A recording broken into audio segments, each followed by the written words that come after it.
오늘은 우리 교단이 정한 북한 선교 주일입니다. 원래는 이제 6.25 기념주일이었죠. 6.25 기념주일이었던 것이 우리가 6.25에 대한 그 상처가 워낙에 깊다 보니까 사실 6.25를 생각하게 되면은 북한에 대해서 우리가 생각하는 것이 분노고 증오고 그러다 보니까 이걸 중간에 조금 이제 바꿨던 때가 있었죠. 민족 화해주일이다라고 하는 이름으로 바꿨었습니다. 그러니까 북한이 증오의 대상이 아니고 분노의 대상이 아니고 우리 한 동포다라고 하는 이제 그런 의미를 담았던 것이죠.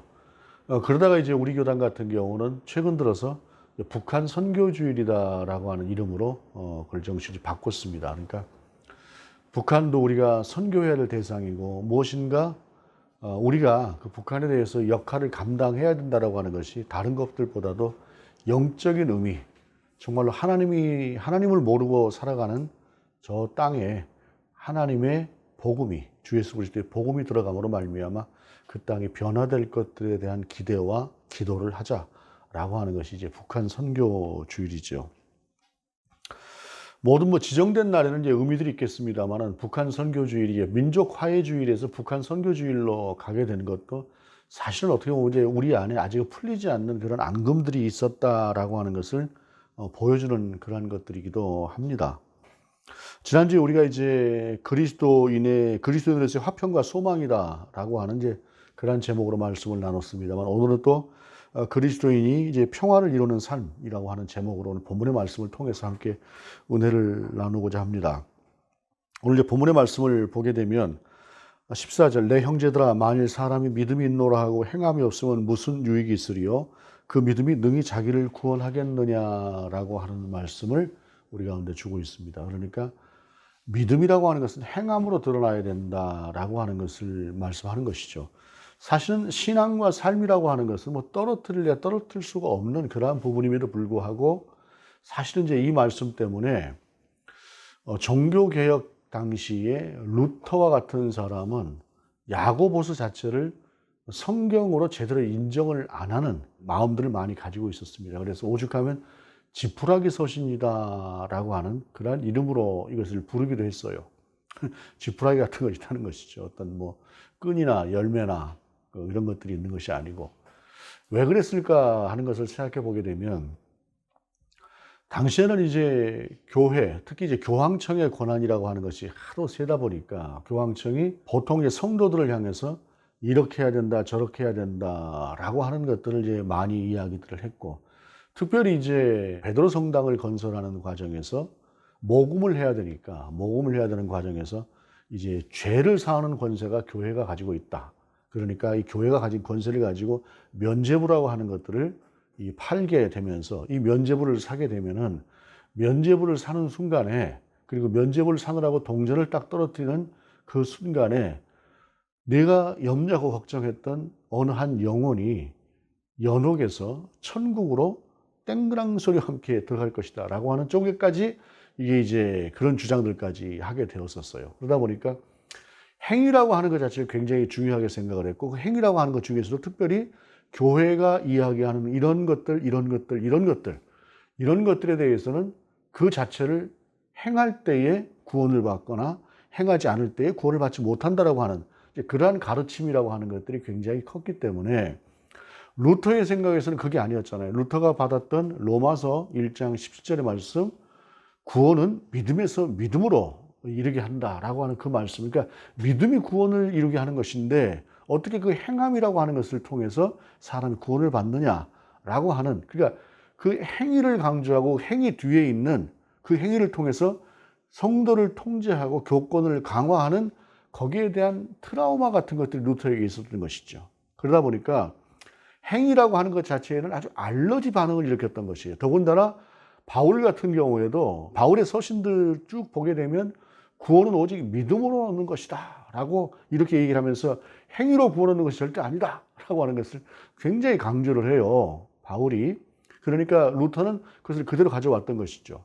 그런데 루터가 행위라고 하는 것에 대해서 이러한 트라우마가 있었다고 한다면 바울 같은 경우도 그때 행위로 구원을 받는 것이 아니다라고 했던 이유가 있어요. 그것은 무엇이냐면 하나님의 아들이신 예수 그리스도가 이 땅에 오셔서 십자가에 달려 죽으심으로 말미암아 우리의 죄를 대속하셨지 않습니까?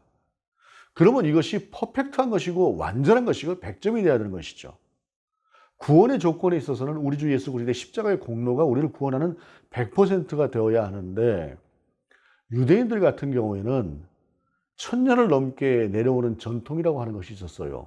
그것은 뭐냐면 아브라함을 통해서 주셨던 할례라고 하는 것, 할례를 통해서 너희는 내 백성이 되는 것이다 라고 하는, 그래서 사람은, 남자는 누구나 다 태어나면서 8일 만에 할례를 받았어요. 그래서 그 할례라고 하는 것은 내가 하나님의 백성이다라고 하는 것에 대한 그런 인식이 되는 것이죠. 인정이 되는 것입니다.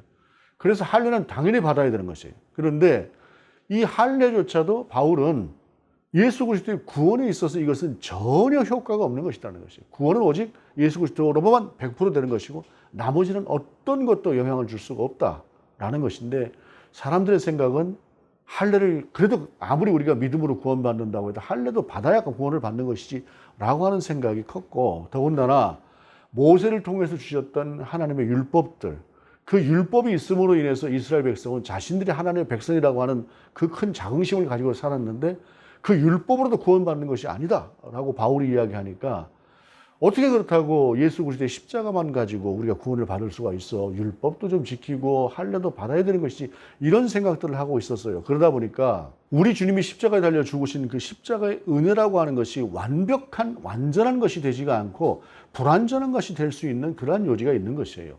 그래서 바울은 거기서 단호하게 구원은 오직 믿음으로만 받는 것이다 라고 얘기를 했습니다. 그런데 바울이 그렇다고 율법을 폐지했느냐? 아니에요. 율법을 폐할 수 없다라고 분명히 이야기를 했습니다. 율법이라고 하는 것은 우리가 하나님의 백성으로 사는 삶에 있어서 그 어떤 성도의 모습을 드러내는 것이기 때문에 바울도 행위에 대해서 상당히 많이 강조를 했어요. 그런데 바울이 강조했던 믿음으로만 구원받는다라고 했던 것은 우리 주님의 십자가가 100%다라고 하는 것을 강조하기 위해서 어떤 것도 거기에 대해서 같이 비교할 수 있는 대상이 아니다라는 것이에요. 여러분, 100이 있으면 나머지 것은 아무리 크다고 해도 그건 0이지 100대 1이 되거나 100대 10이 될 수 없는 것입니다. 만점이 있으면 그 만점에 더 다른 것들이 점수로 들어올 수가 없는 것이에요.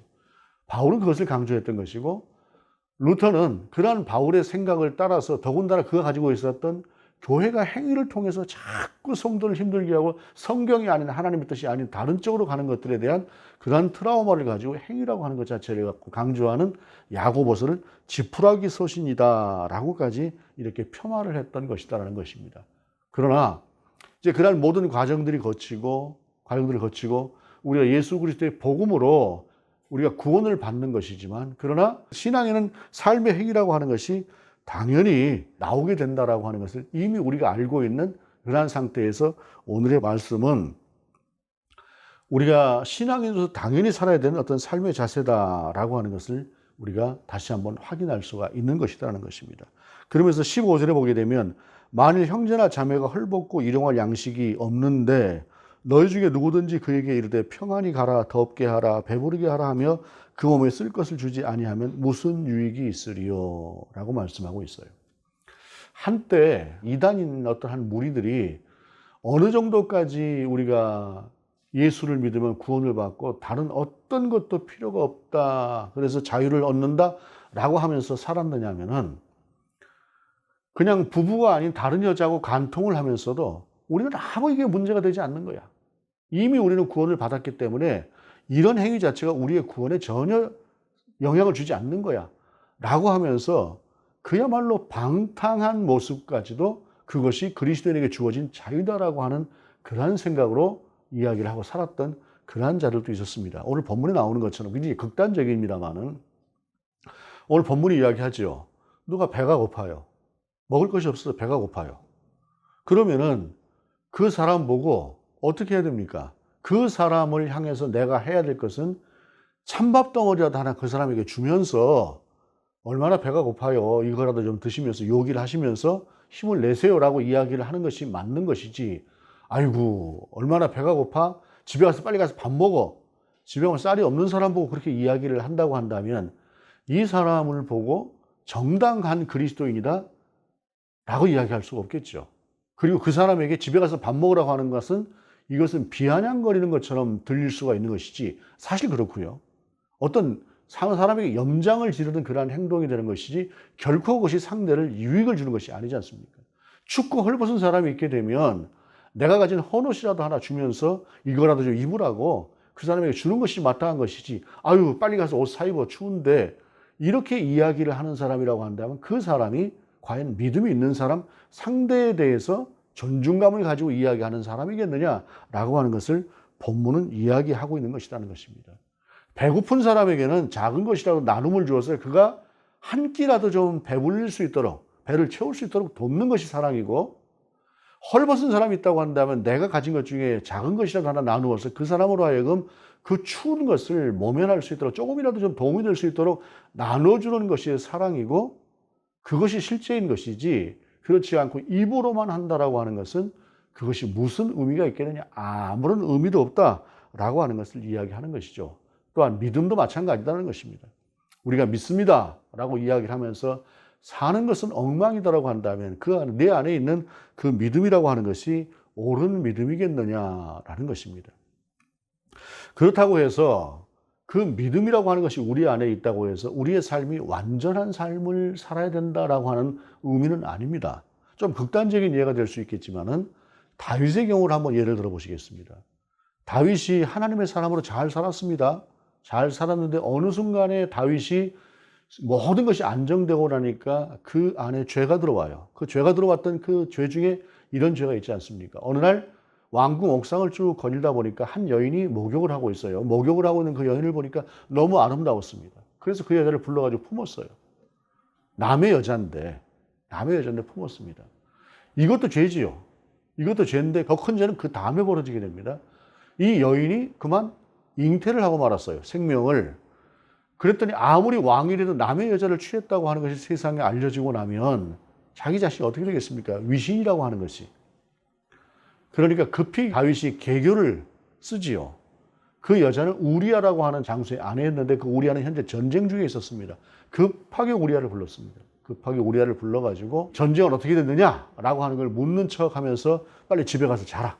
한숨 자고 가라 하면서 집으로 보냈어요. 그랬더니 우리아라고 하는 이 충직한 장수가 그냥 그 말 듣고 집으로 가서 자는 것이 아니라 그냥 저는 내 장수의 우두머리인 우리 대장이 전쟁터에 있는데 내가 전쟁터에 있다고 온 장수로서 어떻게 집에 가서 편히 잠을 자겠습니까? 하고 잠을 자지 않아요. 그리고 그냥 노숙을 하다시피 하고 나서 다시 전쟁터로 가버립니다. 방법이 없는 거예요. 그러다 보니까 거기서 더 악한 생각이 다윗에게 들어오죠. 그 생각이 무엇입니까? 장수 중에 최고 우두머리 장수인 요압에게 편지를 하나 써줘요. 우리아라고 하는 장수가 있다. 가장 전쟁에 선봉으로 내보내라. 가장 앞서 내보내라. 이 요압이라고 하는 사람은 전쟁에서 용맹한 사람이기도 하지만은 아주 그런 쪽에 아주 탁월한 머리가 있는 사람이었어요. 아, 이게 뭐가 있구나. 이건 이제 우리아를 전쟁터 내보내서 죽이라는 말이구나 하면서 생각을 하고 나서는 가장 앞에 죽을 수밖에 없는 자리에 우리아를 세웁니다. 그리고 우리아가 그 전쟁에서 전사를 합니다. 그러고 나서 이제 자기가 지은 죄 없어졌다 이거죠. 모른다 이거죠. 시침 뚝 떼고 있지 않았습니까? 하나님께서 어느 날 선지자 나단을 불렀습니다. 너는 가서 다윗에게 그의 죄를 물어라 라고 이야기를 하고 갑니다. 그때 나단 선지자가 다윗을 만나서 왕께 한 말씀을 드리겠습니다 하면서 한 가지 예화를 얘기를 해요. 한 부자가 있었습니다. 양도 많고 소도 많고 참 큰 부자였습니다. 한 가난한 사람이 있었습니다. 양 한 마리밖에 없었습니다. 그 양 한 마리가 얼마나 귀하고 예뻤는지 자식처럼 생각하면서 품에 안고, 잘 때도 그 옆에 품에 안고 키웠습니다. 그런데 이 큰 부자가 어느 날 이 집에 손님이 왔습니다. 손님이 와서 무엇인가를 대접해야 되겠는데 자기 소와 양을 잡기는 싫고 아깝고 하다 보니까 이 가난한 사람이 양 한 마리를 데려다가 빼앗아서 잡아서 그 손님을 대접했습니다 라고 이야기를 해요. 그 소리를 딱 들었던 다윗이 뭐라 그럽니까? 저런 죽일 놈이 있나? 라고 이야기를 합니다. 저런 죽일 놈이 있는가? 용서할 수가 없다. 그리고 그 자에 대해서는 반드시 4배로 갚아줘야 될 것이다 라고 이야기를 해요. 원래 성경이 4배로 갚게 되어 있으니까. 그렇게 이야기를 합니다. 그때 나단 선지자가 뭐라고 얘기를 합니까? 그 사람이 너다. 그 부자가 너다. 네가 모자라는 게 뭐가 있어서 우리아의 아내를 취하고 우리아를 죽였느냐 라고 이야기를 합니다. 그때 다윗이 뭐라고 합니까? 바로 그 순간에 다윗이 무릎을 꿇어요. 그리고 시편 51편에 있는 그 기도를 하나님 앞에 아뢰입니다. 참회를 합니다. 하나님께서 다윗의 죄에 대해서 그의 삶을 통해서 아주 꾸준하게 물으셨습니다.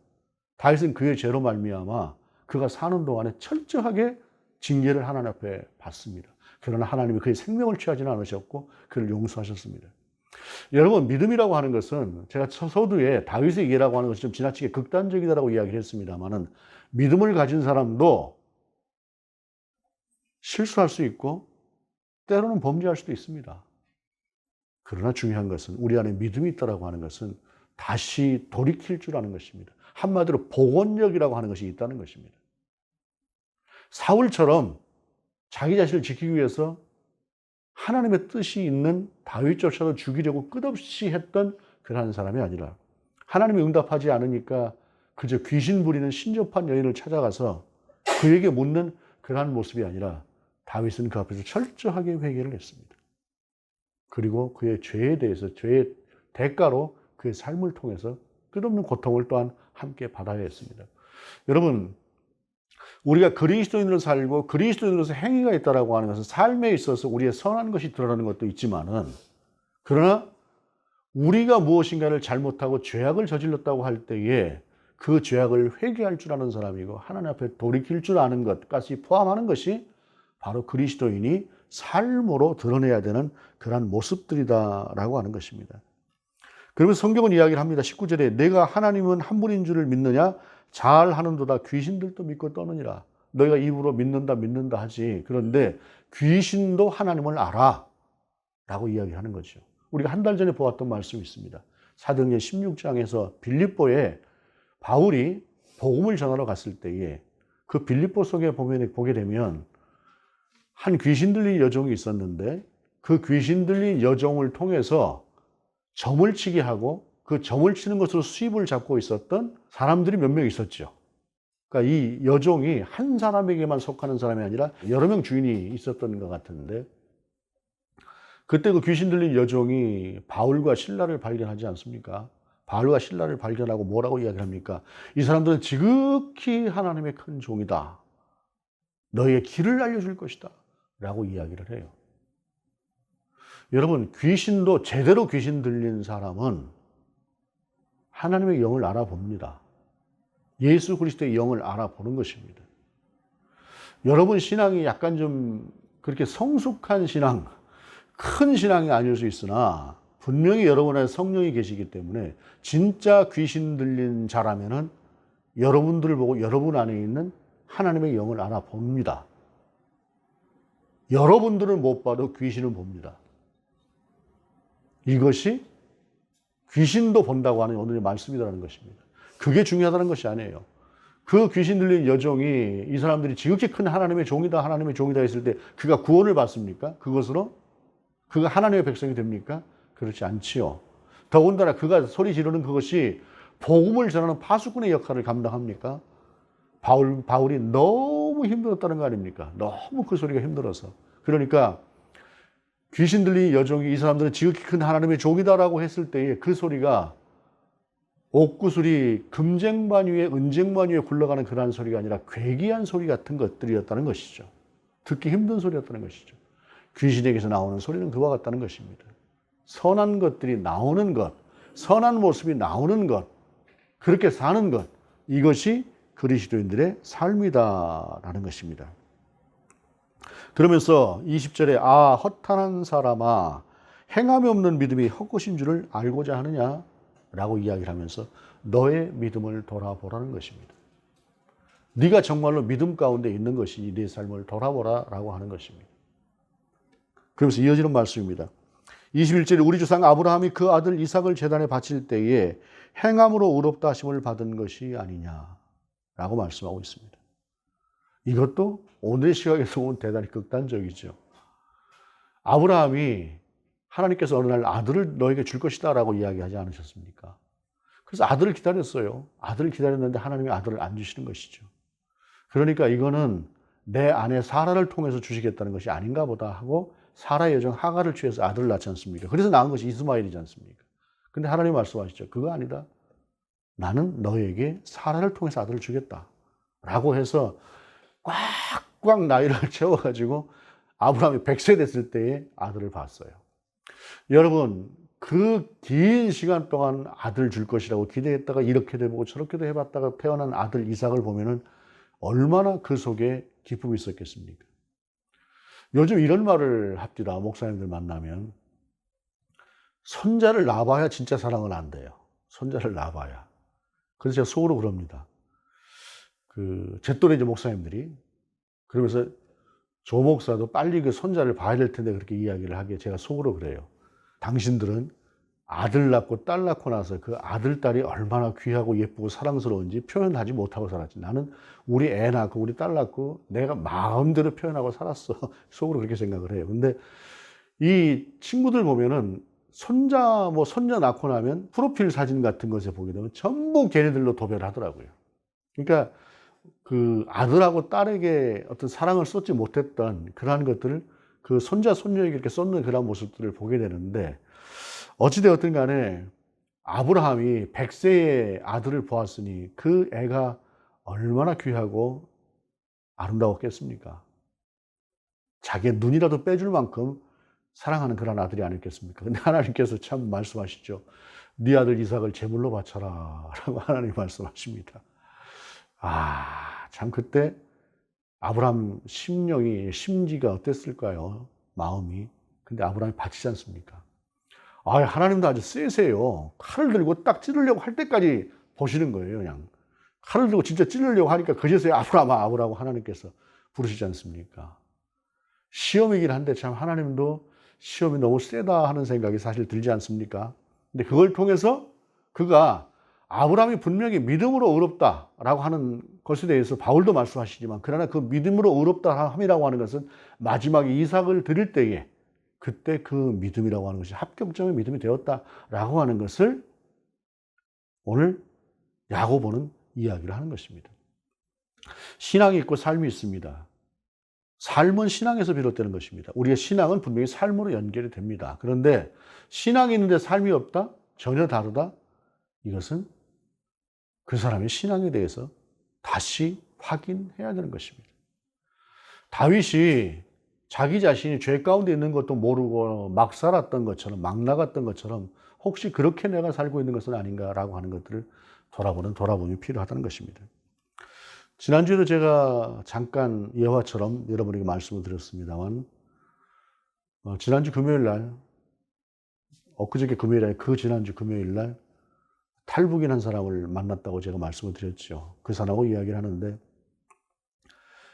예전에 그 북한에 기근이 심하게 들어서 우리가 들은 바로는 200만이 죽었다, 300만이 죽었다라고 하는 이야기가 돌 만큼 많은 사람들이 굶어 죽었던 그때 상황에 대해서 이야기를 하더라고요. 어느 날 학교를 가려고 집 밖으로 나왔는데, 대학을 다닐 때 집 밖으로 나왔는데 사람들이 곳곳에 누워 있더라는 것이에요. 왜 누워 있나라고 와서 봤더니 얼어 죽어 있더라는 것입니다. 집 밖에서. 그런데 그런 사람들이 너무 많더라는 것이 어제도 있고 오늘도 있고 내일도 있고 그렇게 생겨나더라는 것입니다. 이유가 무엇이었을까요?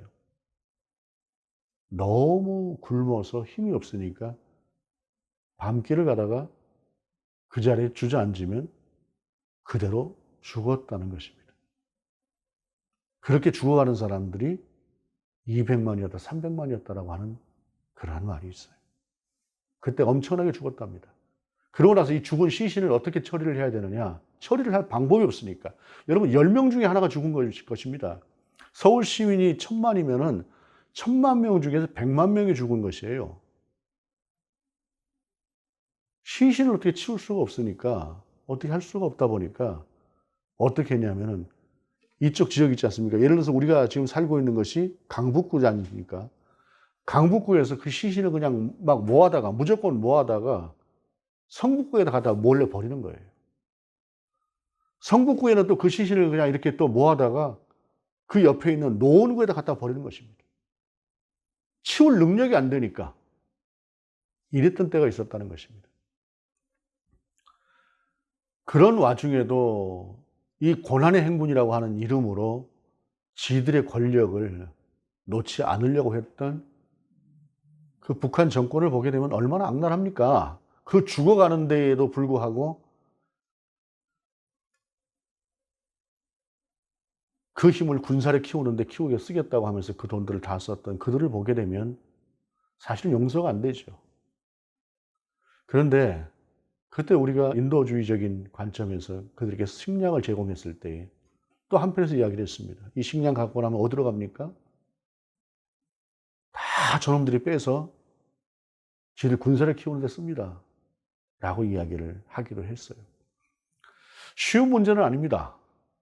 그러나 죽어가고 힘들고 있는 저들을 향해서 적어도 우리가 선교의 대상으로 그들을 생각하고 있다고 한다면, 선교의 대상으로 생각하고 있다고 한다면 바로 그들을 향해서 우리가 가져야 될 마음은 어떤 것들일까? 낭만주의적으로 절대로 접근할 수 없습니다. 왜냐하면 같은 우리의 남한 땅에 살고 있는 기업 대 기업도 서로가 경쟁을 할 때는 죽기 살기로 경쟁을 합니다. 절대로 지지 않으려고 최선을 다합니다. 심지어는 상대가 죽어야 우리가 살 수 있다고 하는 생각으로 싸웁니다.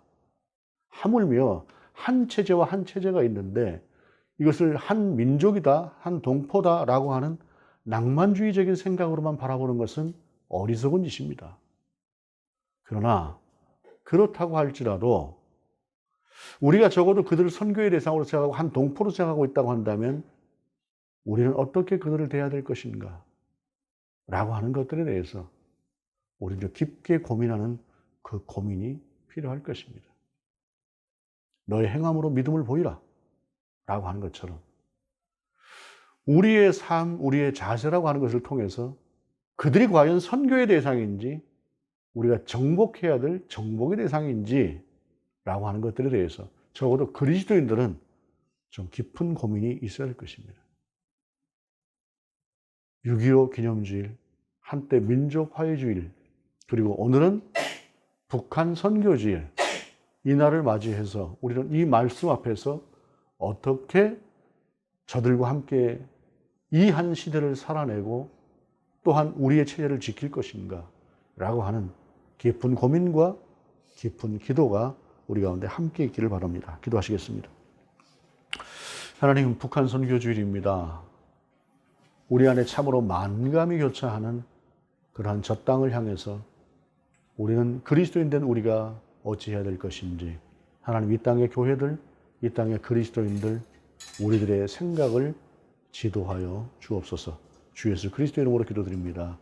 아멘.